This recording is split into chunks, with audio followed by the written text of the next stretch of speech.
Le froid du brouillard matinal s'étend sur le champ où, il n'y a pas si longtemps, se tenaient deux mondes, le nordique et le méridional. L'un dans les chaînes de métal, l'autre dans la laine, le cuir et le sang. Comment se fait-il que des sauvages armés de haches aient brisé les rangs d'acier des chevaliers dont l'armure valait un village entier? Pourquoi ceux qu'on appelait barbares sortaient-ils vainqueurs, encore et encore, contre ceux qui se considéraient comme le summum de l'art militaire européen? La réponse n'est pas cachée dans la force brute, mais dans la compréhension même de la guerre. Et cette réponse, peut-être, changera la façon dont tu perçois la bravoure. Les découvertes archéologiques sur les rives de la Tamise et aux embouchures de la Seine le confirment.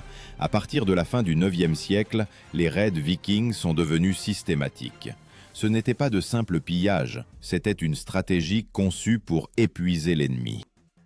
Selon les chroniques des moines de l'abbaye de Saint-Denis, on sait qu'en 20 ans, les hommes du Nord ont brûlé plus d'une centaine d'établissements sans engager de bataille majeure.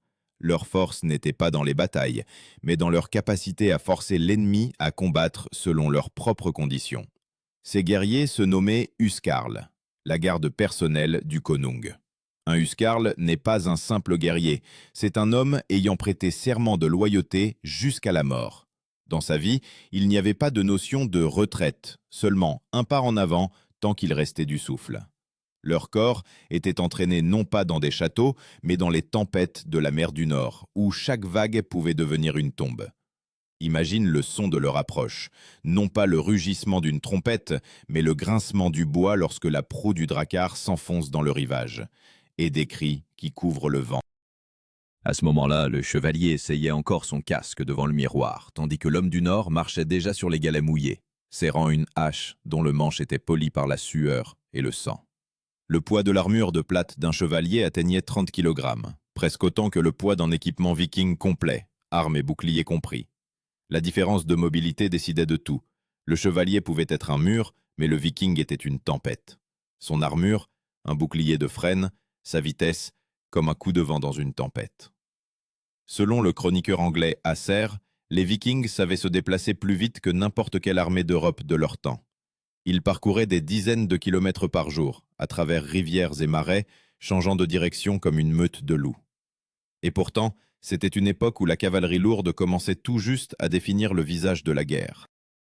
Et contre ces hommes du Nord légers et manœuvrables, elle était impuissante, telle une bête encombrante encerclée par une meute de chasseurs. Leur arme principale, ni l'épée ni la hache, mais la surprise. Ils apparaissaient là où personne ne les attendait, dans un port, dans un monastère, sur une falaise surplombant la mer. Cette tactique, la science moderne l'appelle la guerre de raid, une série de frappes rapides avec des pertes minimales. Pour le chevalier, c'était impensable, car l'honneur exigeait de se tenir face à face. Pour le viking, l'honneur était de survivre et de revenir avec du butin. Mais pourquoi ces barbares du Nord ont-ils pu si facilement détruire les fondements de l'Europe, défendus par des chevaliers revêtus d'acier? Qu'y avait-il en eux qui leur a permis de défier tout un continent? Parce que leur force ne naissait pas dans la forge, mais dans le cœur.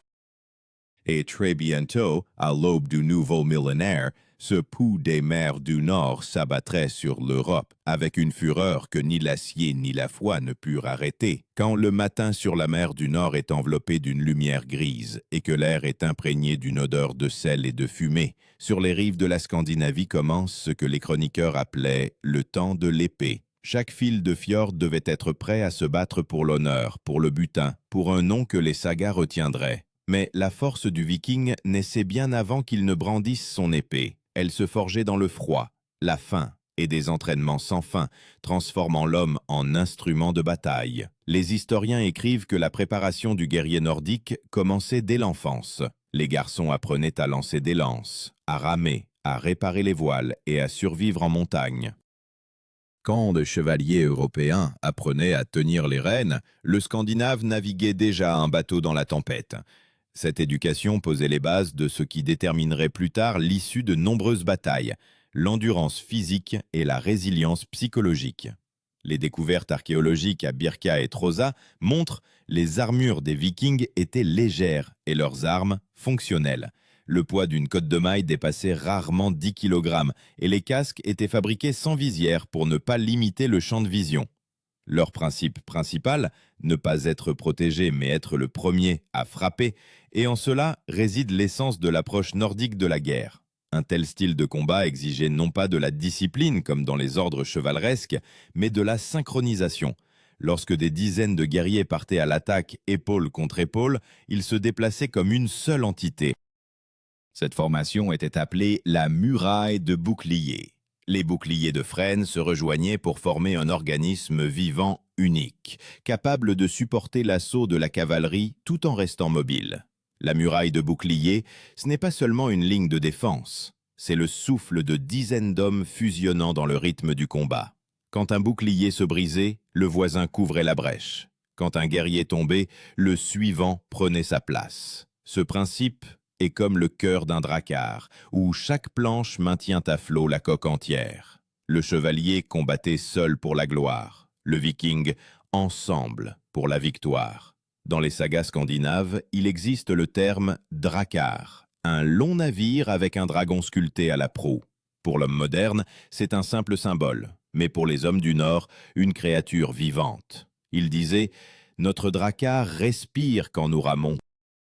Le navire était une extension du corps, une maison de combat qui pouvait transporter les guerriers jusqu'au cœur même de l'ennemi. Des études modernes montrent que le drakkar pouvait parcourir jusqu'à 100 km par jour sur les fleuves et les mers. Grâce à son faible tirant d'eau, le navire accostait facilement sur la rive, même dans les marais ou sur le sable. Cela transformait les Vikings en fantômes, surgissant de nulle part. Leur arrivée était impossible à prévoir.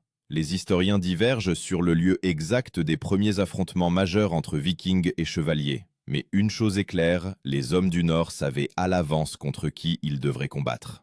Ils étudiaient l'ennemi, ses habitudes, ses itinéraires, ses faiblesses. C'était une approche de reconnaissance, rare pour l'époque. Les guerriers, ayant grandi parmi les glaces, comprenaient. Ce n'est pas le plus fort qui survit, mais celui qui observe le plus attentivement. La chevalerie était bâtie sur l'idée de prévisibilité, le duel, le code, le combat singulier. Le viking brisait cela. Il ne suivait pas les règles. Il pouvait attaquer la nuit, pendant une tempête, pendant la prière. Son objectif, non pas l'honneur, mais le résultat. Et c'est précisément pourquoi, lors des affrontements avec les armées féodales, il remportait souvent la victoire. Mais derrière cette fureur se tenait une autre force, la foi. Non pas une religion au sens habituel, mais la conviction que la mort n'est pas une fin. Le viking n'avait pas peur de mourir car il savait périr l'épée à la main, c'est accéder au Valhalla, les salles d'Odin. Ce n'est pas une image poétique, mais une partie réelle de leur esprit combatif. Les archéologues ont trouvé des inscriptions sur des pierres tombales. Il est tombé avec les armes, il est vivant. Pour le chevalier, la défaite était une honte. Pour le viking, une chance d'immortalité. C'est ici que naît le contraste principal des époques. Le chevalier combattait pour préserver sa vie et sa terre, et le viking pour prouver qu'il en était digne. Cela conférait à sa démarche cette force qui faisait trembler les ennemis revêtus d'acier. Car comment vaincre celui qui n'a pas peur de périr? Et quand les premiers cris des corps de guerre résonnèrent au-dessus de la Loire et de la Tamise, l'Europe comprit. Ce ne sont pas des barbares qui sont venus à eux, mais une nouvelle pensée militaire. Légère, mobile, imprévisible. Elle apporta une tempête contre laquelle aucun code chevaleresque ne put lever de bouclier. Et cette tempête approchait déjà. La flamme des torches se reflète dans l'eau quand les premiers dracars fendent l'obscurité. Sur les proues, des têtes de dragons dont les yeux semblent regarder à travers la nuit. Ainsi commence l'une des opérations les plus audacieuses du Haut Moyen-Âge, l'expédition des Vikings sur les terres des Francs. L'année, aux environs de 859. Selon les chroniques de Nithard, les hommes du Nord approchèrent l'embouchure de la Seine soudainement, sans déclaration de guerre, sans un signe. Seulement le cliquetis des rames et les cris des mouettes. Les chevaliers francs ne savaient pas encore à qui ils avaient affaire. Ils croyaient en l'ordre, aux signaux de trompette, aux formations, à la discipline. Mais contre les Vikings, ces règles ne valaient rien. Une centaine de navires entrèrent dans le fleuve et, en quelques jours, s'emparèrent des forteresses côtières. Aucune garnison n'eut le temps de se préparer. L'ennemi était venu non par la route, mais par l'eau. Les contemporains appelaient cette tactique l'attaque par la mer. Aujourd'hui, les historiens expliquent, c'était la première forme de guerre amphibie. Le terme clé, Blitzraid, il désigne une frappe rapide sur les points faibles avant que l'ennemi ne rassemble ses forces. Les Vikings ne cherchaient pas à tenir le territoire, ils agissaient comme une tempête, frapper, disparaître. L'image de cette guerre est simple, comme si la force de la nature elle-même était sortie de la mer et avait tout balayé sur son passage. Quand les chevaliers se réunissaient en conseil, les hommes du Nord partaient déjà avec leur butin.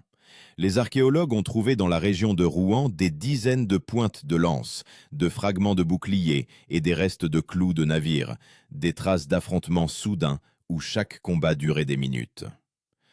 Les chevaliers en armure, dont les mouvements étaient entravés par des kilogrammes d'acier, se retrouvaient impuissants dans la boue et près de l'eau. Le poids de leur armure atteignait 35 kilogrammes, auxquels s'ajoutaient l'épée, le bouclier, le casque et les étriers. Le Viking, lui, pouvait courir jusqu'aux genoux dans la vase, sauter dans l'eau, frapper et se retirer aussitôt. Dans son arsenal, il y avait la flexibilité chez le chevalier, la fierté. Le chroniqueur de Fulda écrivait que les commandants francs ne comprenaient pas comment l'ennemi combattait sans ordre. Mais ce chaos était minutieusement pensé. Avant le débarquement, les Vikings formaient une ligne de boucliers se couvrant mutuellement. Leur ligne de front tenait l'assaut et la ligne arrière portait des coups en retour, courts, vifs, comme des rafales de vent. Parmi les armes, le saxe, une courte épée à un seul tranchant, occupait une place particulière. Le saxe ne brillait pas comme une lame de chevalier, mais il était idéal au corps à corps. On pouvait l'utiliser pour poignarder et trancher sous n'importe quel angle. Selon les découvertes à Edeby, la longueur du saxe dépassait rarement 70 cm, mais il était manié avec une telle vitesse que les chevaliers ne comprenaient souvent même pas d'où venait le coup. Les combats contre les Vikings ne ressemblaient pas aux batailles traditionnelles.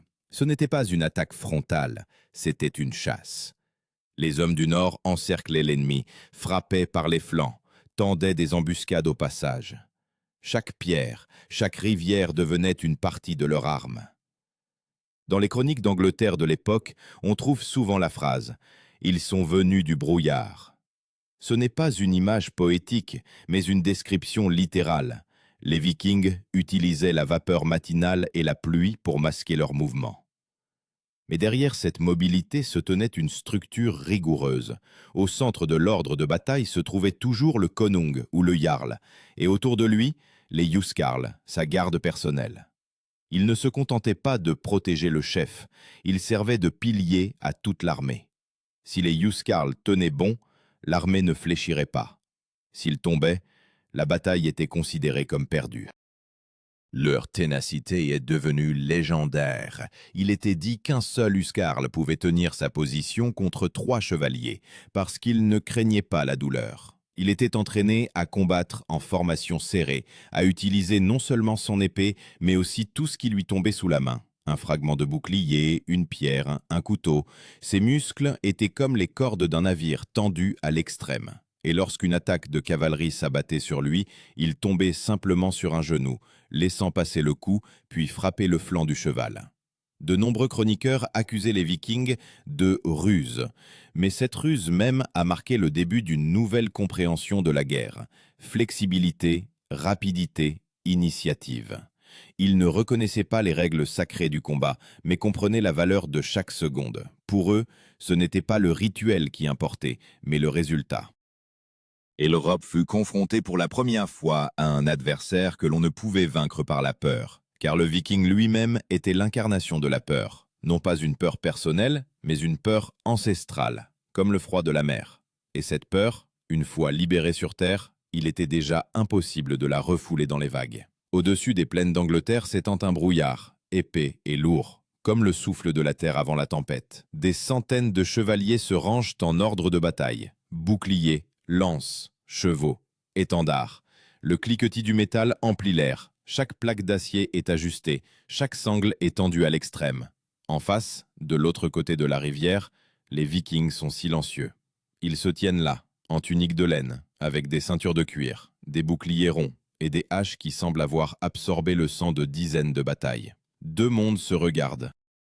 L'un, symbole de pouvoir et d'ordre, l'autre, incarnation de liberté et de chaos. Cette scène est décrite dans les chroniques de la bataille de Maldon en l'an 991. Les chevaliers anglo-saxons, revêtus de cottes de mailles, s'étaient rangés sur la rive pour empêcher les hommes du Nord de traverser. Ils étaient commandés par Byrhtnoth, comte d'Essex. Il croyait en l'honneur du combat et permit à l'ennemi de traverser la rivière pour combattre selon les règles. Le chroniqueur, qui écrivit cela plus tard, nota « Ainsi l'honneur devint sa perte. Quand les Vikings posèrent le pied sur la rive, ils n'attendirent pas de signal. Ils frappèrent les premiers. » C'est ici que l'Europe fut confrontée pour la première fois à ce qui sera plus tard appelé la mobilité agressive, la capacité d'attaquer instantanément sans perdre sa formation.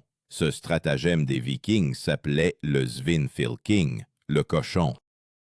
C'est ainsi qu'ils nommaient la formation en coin qui s'enfonçait dans les rangs ennemis, brisant son centre. Ce n'était pas seulement une manœuvre, c'était l'incarnation de leur esprit. Un coup direct, sans hésitation. Imagine ce moment. Le rugissement des corps, le crissement du métal, les chocs des boucliers. Les Vikings dévalent la pente en courant, criant un seul mot, Odin. Les chevaliers descendent de cheval, tentent de maintenir la ligne, mais le coin des hommes du Nord les percute avec la force d'une vague marine. La première rangée tombe, la seconde n'a pas le temps de se reformer. Chaque coup de hache fend le bois et la chair. Les chroniques rapportent que les Vikings ne faisaient pas de distinction entre nobles et roturiers. Leur but n'était pas de faire des prisonniers, mais de détruire. Ce n'était pas de la cruauté, mais une stratégie. Priver l'ennemi de son commandement, provoquer le chaos. Les archéologues ont trouvé sous Maldon des restes avec des crânes fendus, des coups de haut en bas, une trace typique de la hache de guerre, le brodex. Cette arme pesait environ 2 kg et pouvait percer même une cotte de maille. Le brodex n'était pas qu'une hache, mais un symbole de l'égalité nordique. Il était manié aussi bien par le jarl que par le paysan. D'un seul mouvement, il brisait l'armure comme du bois. Cette arme n'exigeait pas l'art chevaleresque, seulement de la détermination. Et la détermination des Vikings était absolue. Mais l'issue n'était pas seulement décidée par les armes. Les hommes du Nord savaient utiliser l'espace. Lorsque les chevaliers avançaient, les Vikings se retiraient dans les marais, attirant la cavalerie lourde. Les chevaux s'embourbaient, les lances se brisaient, la formation s'effondrait. Alors, les hommes du Nord faisaient volte-face et frappaient les flancs. C'était une partie d'échecs vivante où chaque coup était calculé. Seulement, au lieu des pièces, des hommes. Les chercheurs modernes estiment que le succès des Vikings s'expliquait par leur organisation. Malgré leur sauvagerie apparente, ils agissaient selon les signaux des corps. Chaque son signifiait une manœuvre. Attaque, contournement, retraite. C'était un système de commandement primitif, mais précis, compréhensible même dans le bruit de la bataille. Quand la bataille de Maldon fut terminée, le champ était jonché de corps. Plus de la moitié des chevaliers étaient tombés. Le chroniqueur écrivit « Ils se sont battus courageusement, mais on ne peut pas tenir contre le vent ». Cette métaphore devint la clé de la compréhension de la confrontation entre deux mondes. Les chevaliers croyaient en l'armure, les Vikings en la vitesse. Leur esprit était nourri par la foi en la gloire posthume. Avant le combat, les Vikings tiraient au sort pour savoir qui était destiné à entrer au Valhalla. Ce rituel leur rappelait que l'issue était déjà décidée et la peur perdait tout son sens.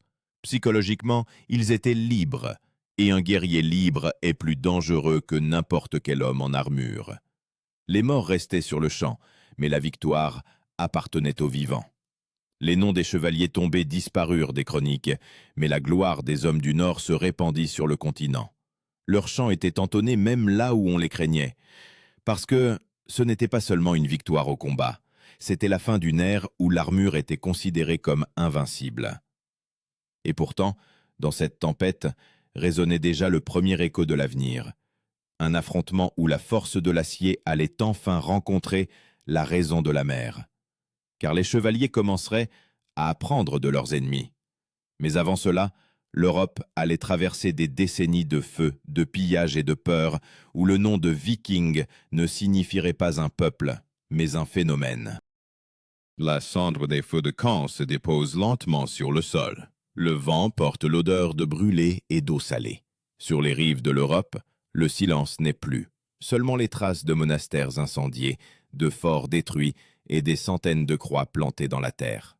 À partir du milieu du Xe siècle, les Vikings ne sont plus de simples pillards, ils se transforment en souverains. Ceux qui venaient de la mer comme une tempête restent désormais sur terre comme un orage devenu le vent de l'histoire. Les données archéologiques de York et Rouen le confirment. Les établissements des hommes du Nord se transformaient en villes. Ils construisaient des fortifications, frappaient des monnaies, adoptaient le christianisme, mais l'esprit de leur guerre ne s'est jamais éteint. Cet esprit est devenu le fondement d'une nouvelle culture militaire en Europe. Ironie du sort, ce sont précisément ceux que l'on considérait comme des destructeurs qui ont appris à l'Europe à faire la guerre d'une nouvelle manière. Le terme clé de cette période est la drougina. L'homme moderne entendra dans ce mot quelque chose de simple, presque quotidien, mais à cette époque, c'était une forme particulière d'organisation militaire. La drougina est une alliance entre un chef et ses guerriers, liés non par un ordre, mais par un serment. C'était le prototype de la loyauté féodale, mais sans la grandiloquence chevaleresque. Chacun savait, sa place aux côtés du konung ne s'achetait pas, mais se méritait par le sang. La drougina scandinave était mobile. Alors que les armées européennes passaient des semaines à rassembler la milice, la drougina pouvait partir en campagne dès le lendemain. Cela a changé la conception même de la guerre. Les Vikings ont été les premiers à transformer des détachements en forces militaires professionnelles. Par la suite, ce fut précisément sur leur modèle que furent construites les premières armées permanentes d'Europe. Au XIe siècle, les descendants des Vikings, les Normands, prennent d'assaut l'Angleterre. Sur le champ de Hastings en 1066, deux mondes, nés d'une même force nordique, se sont affrontés. D'un côté, les chevaliers sous la bannière de Guillaume le Conquérant, descendants du Viking Rollon. De l'autre, les anglo-saxons, également héritiers du sang scandinave. Et bien qu'un siècle se soit écoulé depuis le début des premiers raids, dans cette bataille, ce n'est pas l'acier qui a de nouveau décidé de l'issue, mais la vitesse, non pas l'éclat des armures, mais la capacité à manœuvrer. Les historiens écrivent que Guillaume a utilisé une fausse retraite, une tactique que les Vikings avaient appliquée pour la première fois.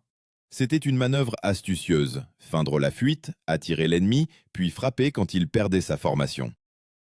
Ainsi, la victoire à Hastings devint le dernier écho de l'ancienne école nordique. L'Europe accepta la leçon qui avait commencé sur les fjords glacés et se terminait sur la colline brumeuse d'Angleterre. C'est alors que la chevalerie changea. Les guerriers en armure commencèrent à comprendre. Un point blindé n'est rien sans l'intelligence et la vitesse. Des unités légères, la reconnaissance, un système de signaux commencèrent à apparaître. Tout ce que les Vikings avaient pratiqué pendant des siècles. Même la construction navale changea. Des lourdes barges aux navires longs et étroits, capables de remonter le vent. Les archéologues en Normandie ont trouvé une inscription sur une pierre. « Nous sommes venus de la mer pour rester ». Ces mots expriment précisément l'essence de l'époque. Les Vikings cessèrent d'être une tempête, mais la tempête avait changé l'air. De leur culture naquirent de nouvelles dynasties. Des rois danois, norvégiens, normands, qui devinrent les héritiers légitimes de ceux que l'Europe appelait autrefois des pirates. Mais avec cela vint aussi la fin de l'ancienne voie. Lorsque les guerriers du Nord commencèrent à posséder des châteaux, leurs épées s'émoussèrent par l'inactivité. Ils ne vivaient plus dans des bateaux et ne se réchauffaient plus auprès des feux de camp sur les rives. Leurs descendants portaient des blasons et participaient à des tournois, oubliant l'odeur du sel sur la peau après le combat. L'histoire semblait bouclée. Les barbares s'étaient transformés en chevaliers, et les chevaliers en héritiers des barbares. Cependant, le Viking ne disparut pas. Il resta dans les légendes, dans le sang de ceux qui cherchent encore le risque et le défi.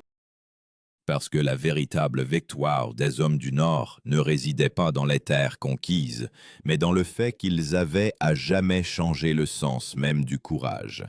Ils prouvèrent: la force, ce n'est pas l'armure, mais la volonté d'avancer quand le monde entier est contre toi.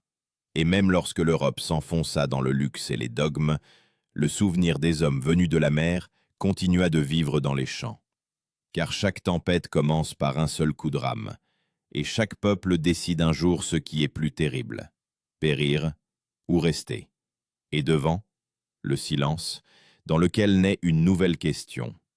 Si tu avais été sur la rive à ce moment-là, sous le grondement des corps et le crissement du métal, de quel côté aurais-tu été? Dans une armure scintillante ou parmi ceux qui vont contre le vent?